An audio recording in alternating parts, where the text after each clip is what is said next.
يا أيها الذين آمنوا أطيعوا الله وأطيعوا الرسول ولا تبطلوا أعمالكم. نحمده ونستعينه ونستغفره ونؤمن به ونتوكل عليه ونعوذ بالله من شرور أنفسنا ومن سيئات أعمالنا. من يهده الله فلا مضل له ومن يضلل فلا هادي له. وأشهد أن لا إله إلا الله وحده لا شريك له وأشهد أن محمدا عبده ورسوله الذي أرسله بالحق بشيرا ونظيرا وداعيا إلى الله بإذنه وسراجا منيرا. أما بعد فإن خير الحديث كتاب الله وخير الهدي هدي محمد صلى الله تعالى عليه وسلم وشر الأمور محدثاتها وكل محدثة بدعة وكل بدعة ضلالة وكل ضلالة في النار. فأعوذ بالله السميع العليم من الشيطان الرجيم من همزه ونفخه ونفثه. بسم الله الرحمن الرحيم. قاف والقرآن المجيد. بل عجبوا أن جاءهم منذر منهم فقال الكافرون هذا شيء عجيب أإذا متنا وكنا ترابا ذلك رجع بعيد قد علمنا ما تنقص الأرض منهم وعندنا كتاب حفيظ بل كذبوا بالحق لما جاءهم فهم في أمر مريج أفلم ينظروا إلى السماء فوقهم كيف بنيناها وزيناها وما لها من فروج والأرض مددناها وألقينا فيها رواسي وأنبتنا فيها من كل زوج بهيج تبصرة وذكرى لكل عبد منيب ونزلنا من السماء ماء مباركا فأنبتنا به جنات وحب الحصيد والنخل باسقات لها طلع نضيد رزقا للعباد وأحيينا به بلدة ميتا كذلك الخروج. قال الله تبارك وتعالى في موضع آخر فامشوا في مناكبها وكلوا من رزقه وقال فانتشروا في الأرض وابتغوا من فضل الله. وقال الله تعالى ومن يتق الله يجعل له مخرجا ويرزقه من حيث لا يحتسب. قابل قدر حاضرین، تمام قسم کی حمد و ثنا، ہر قسم کی تعریف، بڑائی اور بزرگی صرف اور صرف اللہ رب العزت جل جلالہ وعظم جلالہ تبارک اسمہ کے لیے ہی لائق ہے، کیونکہ اس نے ہم انسانوں کو اس زمین پر، اس دھرتی پر بھیجنے کے بعد ہماری زندگی کے بسر کرنے کے لیے جن وسائل کی ضرورت تھی سارے وسائل مہیا فرمائے، چاہے وہ مادی وسائل ہو یا روحانی وسائل ہو، روحانی اسباب ہو، یعنی ہماری جسم کی نشو و نما اور ہماری روح کی پاکیزگی کے لیے جن اسباب کی ضرورت تھی تمام اسباب اللہ تعالیٰ نے مہیا فرمائے۔ بعد اس کے جناب آخر زمان احمد مصطفیٰ محمد مصطفیٰ صلی اللہ علیہ وسلم پر لا تعداد درود و سلام ہو، ان کے اہل و عیال پر، ان کے اصحاب پر، جنہوں نے اللہ تعالیٰ کی بتائی ہوئی باتوں کو، اللہ تعالیٰ کے فرمودات کو، اس کے احکامات کو، اس کے نواہی کو ہم تک کما حق پہنچایا، اور تا قیامت اس دین کے اندر، اس شریعت کے اندر کسی قسم کی کمی یا زیادتی کی کوئی گنجائش نہیں ہے، یہ دین مکمل ہے۔ محترم حضرات، اللہ تعالیٰ نے اس دنیا میں ہمیں بھیجنے کے بعد ہماری زندگی کو بسر کرنے کے لیے کچھ اسباب کو اپنانے کا ہمیں حکم دیا۔ ان میں سے رزق کی تلاش، رزق کو حاصل کرنا، رزق کو کمانا، یہ اللہ تعالیٰ نے ہر انسان پر یا پھر ہم انسانوں میں سے جو مرد احباب ہیں ان پر ضروری اور فرض قرار دیا ہے. رزق کو حاصل کرنا، اسے کمانا اور اپنے اہل و عیال کی ضرورتوں کو پورا کرنا ہم میں سے جو مرد احباب ہیں ان پر یہ فرض ہے، ضروری ہے. اور ان کے ظاہری اسباب بھی ہیں اور باطنی اسباب بھی ہیں. ظاہری اسباب میں ایک سبب انسان جو ہنر رکھتا ہے اس کے ذریعے کماتا ہے. اللہ تعالیٰ نے مختلف لوگوں کو مختلف ہنر سے نوازا ہے. اور انبیاء کی زندگی ہم دیکھتے ہیں تو انبیاء بھی، کوئی نبی نجار تھے، کوئی نبی بڑھائی تھے جو برتنوں کو بناتے تھے مٹیوں سے، کوئی نبی ہوتا جو کارپینٹر کا کام کیا کرتے تھے، اور کوئی نبی گھر تعمیر کرتے تھے. اس طریقے سے مختلف ہنر کے ذریعے اللہ تعالیٰ نے اپنے انبیاء کو بھیجا تاکہ وہ دعوت اللہ کے کام کو فارغ ہو کر کر سکے. اور انبیاء جب کسی اپنی قوم میں دعوت کا کام دیتے تو اپنی قوم سے اجرت کی امید نہ رکھتے اور اجرت نہ لیتے، بلکہ وہ دعوت اپنے ہنر کے ذریعے کما کر کھاتے اور دعوت کا کام للہ فی اللہ کرتے. اور یہ ثابت بھی کرتے، اپنی دلیل کے طور پر یہ بات اپنے سچے ہونے کی یہ دلیل بھی دیتے کہ ان اجر الا علی اللہ، میں تم سے اجر کی امید نہیں رکھتا بلکہ میرے پاس مجھے جو اجر ملتا ہے وہ اللہ کی طرف سے ملے گا. ان باتوں کا اجر اللہ کے نبی صلی اللہ علیہ وسلم نے بھی اسی بات کی طرف اشارہ کرتے ہوئے فرمایا، حدیث نبوی ہے، آپ صلی اللہ علیہ وسلم نے فرمایا ما اکل احد طعاما افضل من ان یاکل من عمل یده.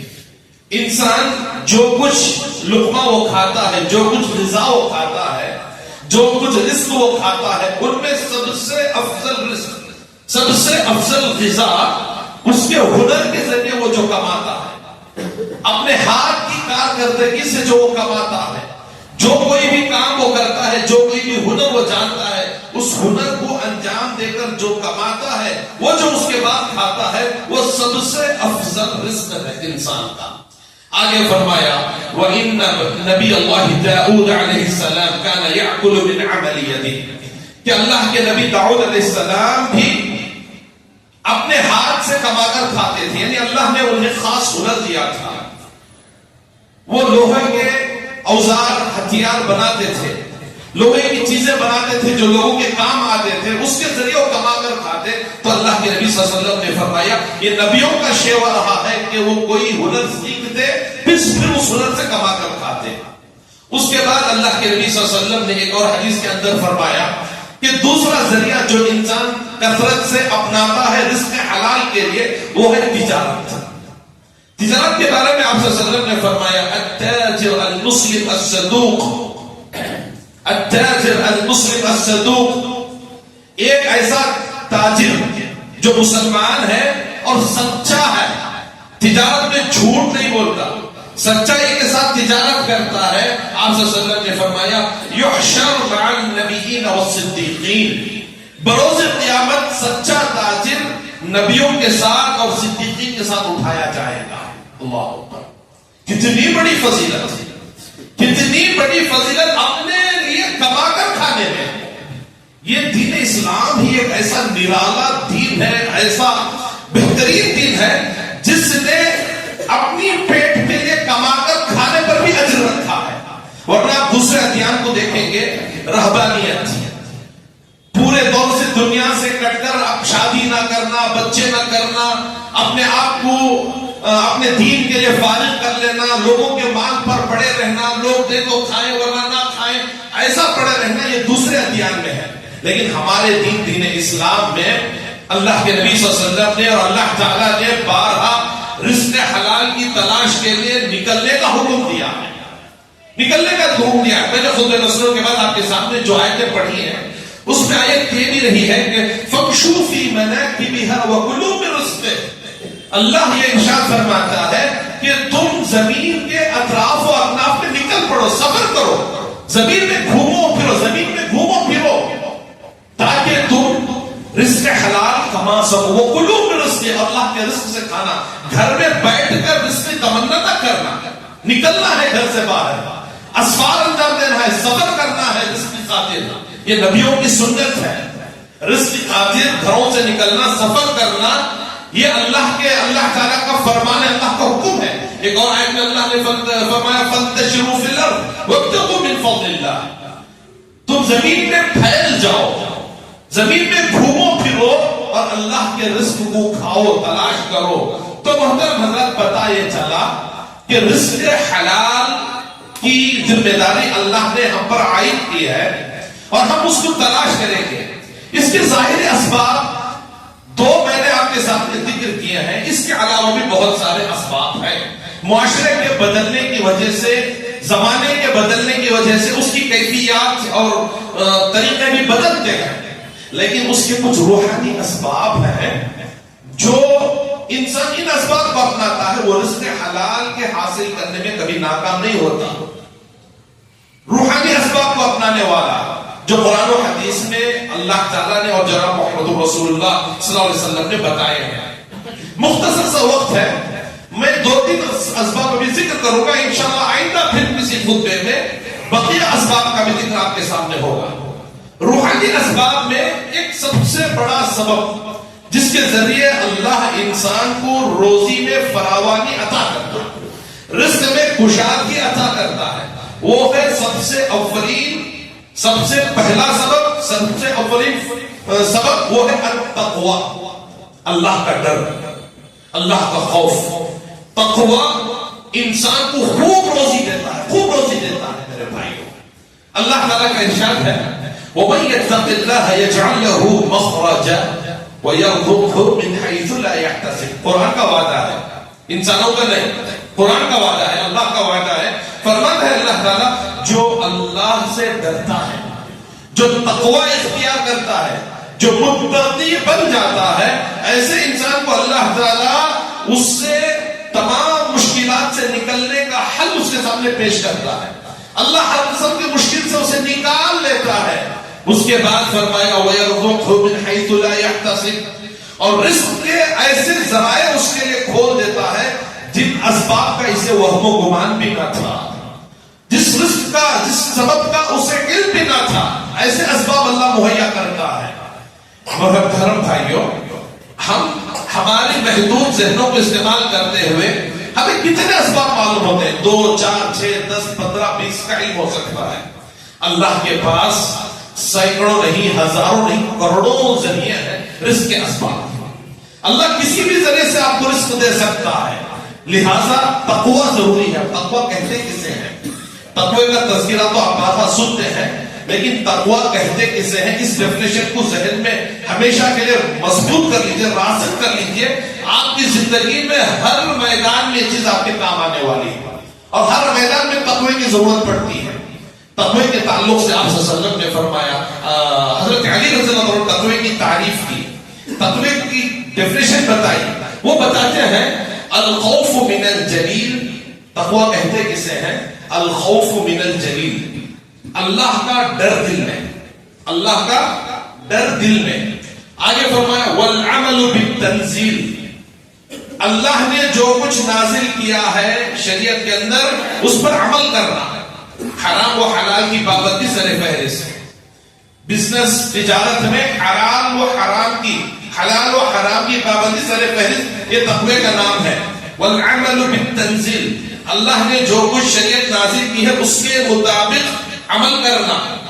والرضا بالقلیل، تقوی کا ایک اہم معنی یہ ہے والرضا بالقلیل، اللہ نے اگر مختصر بھی دے رکھا ہے، تھوڑا بہت بھی اللہ نے دیا ہے، اس پر راضی ہو جانا، اس پر خوش ہو جانا، ناشکری کے کلمات زبان سے نہ نکالنا. والرضا بالقلیل، اللہ نے جو کچھ دے رکھا ہے اس پر راضی ہونا، دوسروں کو دے کر، دوسروں کو دیکھ کر، دوسروں کے نعمتوں کو دیکھ کر جو اللہ نے دے رکھی ہے، اپنے آپ کو کوسنا کہ میرے پاس یہ کیوں نہیں ہے، میرے پاس فلاں چیز کیوں نہیں ہے. دوسرے کے پاس ذاتی مکان ہے، میرے پاس مکان کیوں نہیں.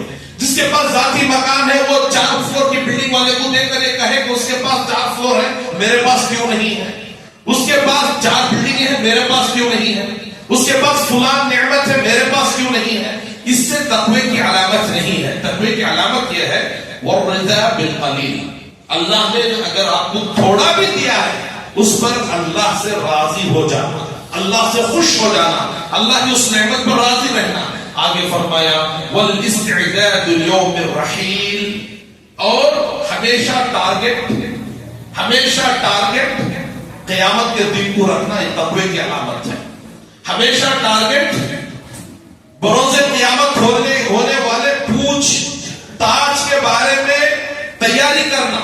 قیامت کے دن آپ سے پوچھا جائے گا اپنی زندگی کے بارے میں، وہ ہمیشہ ذہن میں رکھ کر چلنا ایک تقوی کی علامت ہے۔ جب کوئی انسان متقی بن جاتا ہے اللہ تعالیٰ اس کے لیے روزی کے اسباب کھول دیتا ہے، یہ اللہ کا وعدہ ہے۔ حضرت عبداللہ بن مسعود نے تقوی کی تعریف کچھ اور انداز میں کی ہے، فرماتے ہیں ان یطاع فلا یعصی، تقوی کا مطلب ہی یہی ہے کہ اللہ کی اطاعت کی جائے، اس کی نافرمانی نہ کی جائے۔ تقوی کا مطلب یہی ہے کہ اللہ کی اطاعت کی جائے، اس کی نافرمانی نہ کی جائے۔ وَإِن يَذْكُرَ فَلَا يَنْسَ، ہمیشہ اللہ کا ذکر کیا جائے، اللہ کو بار بار یاد کیا جائے، اٹھتے بیٹھتے چلتے پھرتے تجارت میں کام کاج میں آپ جس کام میں بھی مشغول ہو اللہ کا ذکر کرتے رہیں، اللہ کا ذکر کثرت سے کرتے ہیں۔ وَلَا يَنْسَ، اللہ کو نہ بھولا جائے، اللہ کی یاد سے اپنے آپ کو غافل نہ رکھا جائے۔ وَإِن يَشْكُرَ فَلَا يَكْفُرُ، اور اللہ کے شکر بجا لایا جائے، ہمیشہ ناشکری سے بچا جائے، اللہ کی ناشکری سے بچا جائے، تقوی کی علامت ہے۔ تو متقی جب انسان بن جاتا ہے تو اللہ تعالیٰ رزق کے دروازے انسان کے لیے کھول دیتا ہے، اور تقوی کا مطلب یہ ہے کہ انسان اللہ سے ڈرے، اللہ کا خوف کھائے، اللہ نے جو کچھ دے رکھا ہے اس پر راضی ہو، اور انسان اللہ تعالیٰ کے یاد میں مشغول رہے اور قیامت کے دن کی تیاری میں لگا رہے۔ اگر انسان کی اوصاف ہو جائے تو متقی ہے، اور تقوی والے انسان کے لیے اللہ تعالیٰ روزی کے اسباب کھولتا ہے۔ فرمایا اللہ تعالیٰ نے وَلَوْ أَنَّ أَهْلَ الْقُرَىٰ آمَنُوا وَاتَّقَوْا لَفَتَحْنَا عَلَيْهِمْ بَرَكَاتٍ مِّنَ السَّمَاءِ وَالْأَرْضِ، اگر بستی والے لوگ، شہر والے لوگ ایمان لائیں اور متقی بن جائیں تو ہم آسمانوں سے ان کے لیے برکتیں نازل کریں گے، ہم ان کے لیے آسمانوں سے برکتیں نازل کریں گے، اور زمین سے بھی ہم برکتوں کی بوچھار ان کے لیے کر دیں گے۔ اس کے بعد دوسرا جو سبب ہے جس کے ذریعے انسان رزق حلال کو کثرت سے پاتا ہے وہ ہے استغفار، توبہ اور استغفار۔ میرے بھائیوں، نوح علیہ السلام کی زبانی اللہ تعالیٰ نے جو کلمات نکلے ہیں اسے قرآن مجید میں درج کیا ہے، قرآن مجید کی آیت اللہ نے بنا دیا ہے۔ وہ کیا کلمات تھے جو نوح علیہ السلام کی زبان سے نکلے تھے؟ نوح علیہ السلام نے کہا تھا فَقُلْتُ اسْتَغْفِرُوا رَبَّكُمْ إِنَّهُ كَانَ غَفَّارًا يُرْسِلِ السَّمَاءَ عَلَيْكُمْ مِدْرَارًا وَيُمْدِدْكُمْ بِأَمْوَالٍ وَبَنِينَ وَيَجْعَلْ لَكُمْ جَنَّاتٍ وَيَجْعَلْ لَكُمْ أَنْهَارًا۔ فرمایا اے اللہ، میں نے میری قوم کو بارہا یہ کہا ہے کہ تم استغفار کرو، اپنے گناہوں کی معافی طلب کرو، کثرت سے اللہ سے معافی طلب کرو، ہوگا یہ یرسل السماء علیکم مدرارا، اگر بارشیں بند ہیں موسلا دھار بارشیں اللہ تعالیٰ نازل فرمائے گا۔ یرسل السماء علیکم مدرارا ویمددکم باموال وبنین، اور اللہ تعالیٰ تمہاری مدد کرے گا مال کے ذریعے، مال دے گا، ایسا مال دے گا جو تمہارے لیے مددگار ثابت ہوگا، تمہارے لیے مفید ثابت ہوگا، تمہارے لیے بہتر ثابت ہوگا۔ وہ بنین، اور اللہ اولاد دے گا، نر اولاد دے گا، لڑکے دے گا جو تمہارے لیے مفید ثابت ہوں گے۔ میرے بھائیوں، آپ ذرا غور کریں، معاشرے میں بہت سے لوگوں کے پاس دولت ہے لیکن دولت ان کے کام کی نہیں ہے، دولت ان کے استعمال میں نہیں ہے، صرف کہنے کے لیے دولت ہے کہ میری دولت ہے، لیکن نہ اس کو دولت کو کھا سکتا ہے، نہ اس سے کوئی اچھی غذا کھا پاتا ہے بیماریوں کی وجہ سے۔ اولاد ہے لیکن اولاد غیر مفید ہے، باپ کا عزت اور احترام کرنے کے بجائے باپ کو رسوا کرتی ہے، بعض دفعہ مارتی پیٹتی بھی ہے۔ باپ کے پاس دولتیں ہیں، اولاد ہے لیکن مفید نہیں ہے۔ اگر اس دولت کو مفید بنانا چاہتے ہو جو موجود ہے، یا پھر دولت نہیں ہے حاصل کرنا چاہتے ہو، اولاد نہیں ہے حاصل کرنا چاہتے ہو، یہ اولاد ہے نافرمان ہو چکی ہے، اسے فرما بردار بنانا چاہتے ہو، تو نسخہ قرآن مجید نے بتایا استغفار، کثرت سے استغفار، کثرت کے ساتھ صبح شام رات دن اپنے گناہوں کی معافی اللہ سے مانگنا، کیونکہ ظہر الفساد فی البر والبحر بما کسبت ایدیکم. جو بھی فساد بگاڑ ہماری زندگی میں ہو، زمین میں ہو، جو پیدا ہوتا ہے، جو بگاڑ ہم اپنی نظروں سے اپنی زندگی میں دیکھتے ہیں، وہ بگاڑ ہمارے اپنے اعمال کا نتیجہ ہوتے ہیں، ہمارے اپنے گناہوں کا نتیجہ ہوتا ہے. ہمارا بچہ جو نافرمان ہوتا ہے ہمارے گناہوں کی وجہ سے، ہمارے خطاؤں کی وجہ سے، ہماری غلطیوں کی وجہ سے. ہمیں اپنے گریبانوں میں جھانک کر دیکھنا پڑتا ہے. روزی میں اگر تنگی ہوتی ہے ہمارے گناہوں کی وجہ سے. اسی لیے اسلاف کے بعد جب بھی کوئی بھی انسان دنیاوی مسائل کو لے کر ان کے سامنے آتا، چاہے وہ رزق کے مسائل ہوں، اولاد کے مسائل ہوں، بیماری کا مسئلہ ہو، کوئی بھی دکھ درد ہو لے کر آتا، تو اسے نصیحت اس بات کی کرتے کہ تم استغفار کرنا، کثرت سے استغفار کرنا. کیونکہ زندگی میں آنے والے ہر فساد کی جڑ ہمارے گناہ ہوتے ہیں، ہمارے خطا ہوتے ہیں، ہماری غلطیاں ہوتی ہیں. کثرت سے استغفار جب انسان کرتا ہے تو اللہ تعالیٰ انسان کی مشکلوں کو دور کرتا ہے، مصیبتوں کو دور کرتا ہے. آپ روزی روٹی کمانے کی جگہ بیٹھے ہیں، لوگ دیکھتے ہیں کہ تختیاں لگائے ہوئے، خیر و برکت کی تختیاں، فلاں آیت، فلاں فلاں فلاں. بعض دفعہ تو لوگ آیتوں کے بجائے پھٹکری، پتھر اتھر بھی لگا دیتے ہیں. میرے بھائیوں، کسی پتھر میں یا قرآنی آیات کے لٹکانے میں کوئی خیر و برکت نہیں ہے. چاہے قرآنی آیات لٹکا کر رکھے، کوئی خیر و برکت نہیں ہے. قرآن میں خیر و برکت کا جو ذکر ہے وہ اس کے پڑھنے سے خیر و برکت ہے، اس پر عمل کرنے سے خیر و برکت ہے. قرآن مجید اب سارا کا سارا ساری دیواروں پر لکھوا لے، کوئی فائدہ نہیں، کوئی فائدہ نہیں. جب تک کہ آپ اس کو نہ پڑھیں، اس پر عمل نہ کریں، قرآن کا فائدہ آپ کو ملنے والا نہیں ہے. لہٰذا آپ جس دکان میں بیٹھتے ہیں وہاں پر آپ کثرت سے اللہ کو یاد کریں، توبہ و استغفار کریں. آپ کی زندگی میں خیر و برکت کا ذریعہ ہے، آپ کی زندگی میں مشکلات کو دور کرنے کا ذریعہ ہے، آپ کی تجارت کو بڑھانے کا ذریعہ ہے توبہ اور استغفار.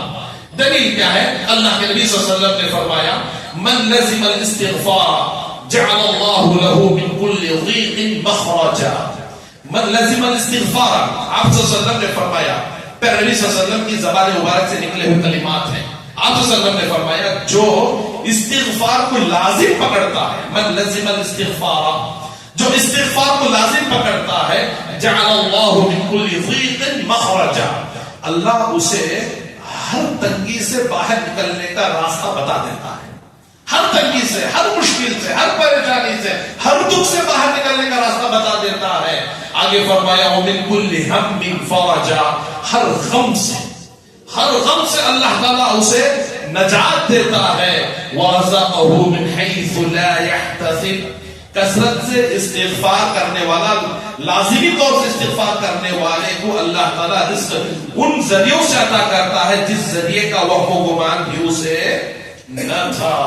تو یہ استغفار کے فوائد ہیں. رزق کے اسباب میں بہت بڑا سبب تقوی کے بعد کثرت سے استغفار، اپنے گناہوں کی معافی. ہم یہ سوچتے ہیں کہ ہم گنہگار نہیں ہیں، ہم تو نمازیں پڑھ لیتے ہیں، حالانکہ جماعت کے ساتھ پڑھتے نہیں ہیں، ہم تو فلاں کام کر لیتے ہیں. نہیں میرے بھائیوں، آپ صلی اللہ علیہ وسلم نے ارشاد فرمایا کہ میں صبح شام میں 70 سے زیادہ مرتبہ میں استغفار کرتا ہوں. اللہ اکبر. 70 کا تعداد، 70 کی گنتی عربی میں، عربی عرف میں یہ کثرت تعداد کے لیے آتا ہے کہ کثرت سے کرتے ہیں.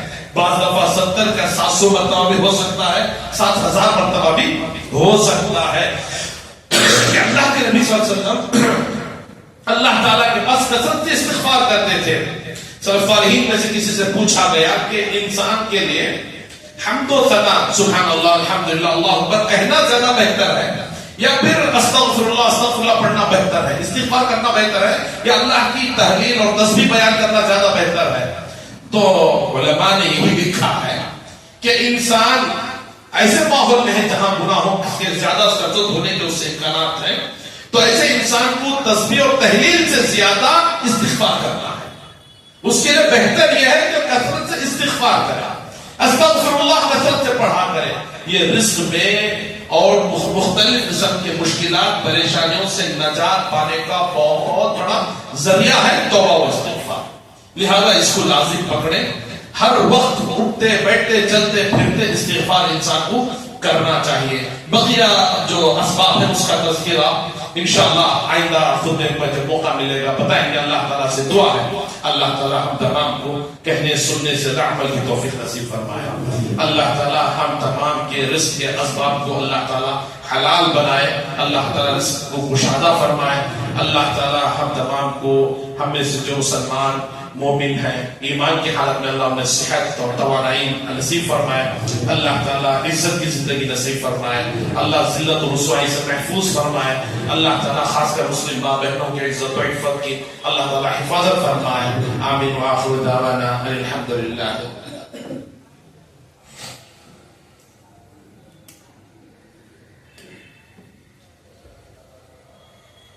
إن الحمد لله نحمده ونستعينه ونستغفره ونؤمن به ونتوكل عليه ونعوذ بالله من شرور أنفسنا ومن سيئات أعمالنا. من يهده الله فلا مضل له ومن يضلل فلا هادي له. وأشهد أن لا إله إلا الله وحده لا شريك له وأشهد أن محمدا عبده ورسوله الذي أرسله بالحق بشيرا ونظيرا وداعيا إلى الله بإذنه وسراجا منيرا. أما بعد فإن خير الحديث كتاب الله وخير الهدي هدي محمد صلى الله تعالى عليه وسلم وشر الأمور محدثاتها وكل محدثة بدعة وكل بدعة ضلالة وكل ضلالة في النار. فأعوذ بالله السميع العليم من الشيطان الرجيم من همزه ونفخه ونفثه. إن الله وملائكته يصلون على النبي يا أيها الذين آمنوا صلوا عليه وسلموا تسليما. اللهم صل على محمد وعلى آل محمد كما صليت على إبراهيم وعلى آل إبراهيم إنك حميد مجيد. إن الله يأمركم بالعدل والإحسان وإيتاء ذي القربى وينهى عن الفحشاء والمنكر والبغي يعظكم لعلكم تذكرون. اذكروا الله يذكركم وادعوه يستجب لكم ولذكر الله تعالى أهم وجل وأكبر. قوموا إلى الصلاة يرحمكم الله.